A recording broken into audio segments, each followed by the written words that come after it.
প্ৰথমতে নিৰ্বাচনী আয়োগ তথা অসম চৰকাৰক মই ধন্যবাদ জ্ঞাপন কৰিছোঁ যে যোৱা এই ছেপ্টেম্বৰ মাহৰ 22 তাৰিখে BTCৰ পঞ্চম সাধাৰণ নিৰ্বাচন অনুষ্ঠিত হৈ গ'ল আৰু আজি কাউণ্টিং আৰু এই মুহূৰ্তলৈকে শান্তিপূৰ্ণভাৱে নিৰ্বাচনটো পাৰ কৰোৱাৰ কাৰণে নিৰ্বাচন আয়োগ তথা প্ৰশাসনক মই ধন্যবাদ জ্ঞাপন কৰিছোঁ। আশা কৰিছোঁ আজি কাউণ্টিংটো ভালে পাৰ হ'বগৈ আৰু এই কাউণ্টিঙৰ যোগেদি নতুন চৰকাৰ আমি পাবলৈ গৈ আছোঁ BTCত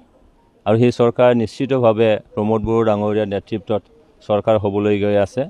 আৰু এই আশা নিশ্চয় আশাযুক্ত নহয়, সেইটোৱে মোৰ ভৰসা। আমি মেজিক নাম্বাৰ পাৰ কৰিম আৰু সুস্থ এটা চৰকাৰ এইবেলি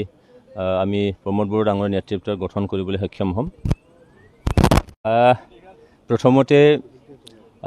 নিৰ্বাচনী আয়োগ তথা অসম চৰকাৰক মই ধন্যবাদ জ্ঞাপন কৰিছোঁ যে যোৱা এই ছেপ্টেম্বৰ মাহৰ 22 তাৰিখে BTCৰ পঞ্চম সাধাৰণ নিৰ্বাচন অনুষ্ঠিত হৈ গ'ল আৰু আজি কাউণ্টিং আৰু এই মুহূৰ্তলৈকে শান্তিপূৰ্ণভাৱে নিৰ্বাচনটো পাৰ কৰোৱাৰ কাৰণে নিৰ্বাচন আয়োগ তথা প্ৰশাসনক মই ধন্যবাদ জ্ঞাপন কৰিছোঁ। আশা কৰিছোঁ আজি কাউণ্টিংটো ভালে পাৰ হ'বগৈ আৰু এই কাউণ্টিঙৰ যোগেদি নতুন চৰকাৰ আমি পাবলৈ গৈ আছোঁ BTCত আৰু সেই চৰকাৰ নিশ্চিতভাৱে প্ৰমোদ বড়ো ডাঙৰীয়াৰ নেতৃত্বত চৰকাৰ হ'বলৈ গৈ আছে আৰু এই আশা নিশ্চয় আশাযুক্ত নহয়, সেইটোৱে মোৰ ভৰসা। আমি মেজিক নাম্বাৰটো পাৰ কৰিম আৰু সুস্থ এটা চৰকাৰ এইবেলি আমি প্ৰমোদ বড়ো ডাঙৰীয়াৰ নেতৃত্বত গঠন কৰিবলৈ সক্ষম হ'ম।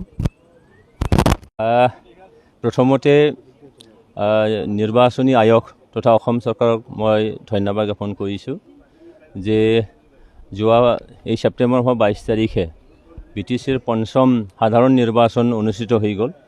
আৰু আজি কাউণ্টিং আৰু এই মুহূৰ্তলৈকে শান্তিপূৰ্ণভাৱে নিৰ্বাচনটো পাৰ কৰোৱাৰ কাৰণে নিৰ্বাচন আয়োগ তথা প্ৰশাসনক মই ধন্যবাদ জ্ঞাপন কৰিছোঁ। আশা কৰিছোঁ আজি কাউণ্টিংটো ভালে পাৰ হ'বগৈ আৰু এই কাউণ্টিঙৰ যোগেদি নতুন চৰকাৰ আমি পাবলৈ গৈ আছোঁ BTCত আৰু সেই চৰকাৰ নিশ্চিতভাৱে প্ৰমোদ বড়ো ডাঙৰীয়াৰ নেতৃত্বত চৰকাৰ হ'বলৈ গৈ আছে আৰু এই আশা নিশ্চয় আশাযুক্ত নহয়, সেইটোৱে মোৰ ভৰসা। আমি মেজিক নাম্বাৰটো পাৰ কৰিম আৰু সুস্থ এটা চৰকাৰ এইবেলি আমি প্ৰমোদ বড়ো ডাঙৰীয়াৰ নেতৃত্বত গঠন কৰিবলৈ সক্ষম হ'ম।